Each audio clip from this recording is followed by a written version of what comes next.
Our Peninsula Heritage Middle School physically began 2 years ago. It houses the 7th and 8th grade. This is lithium chloride.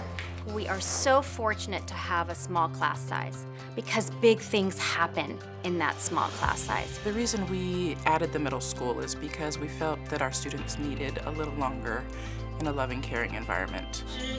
All right. Some kids need to mature and to grow in this kind of a small environment. Students have an opportunity to really find out how they learn best, and who they are. It's sizzling. When they leave Peninsula Heritage, they have that strong academic and emotional foundation that is necessary to be successful in high school. Right now I'm just making a couple modifications, but as you can see, the robot is pretty much finished. We've heard back from some alumni who are now class presidents or who are winning awards on the cross-country team. It just makes us proud. Our kids can thrive anywhere.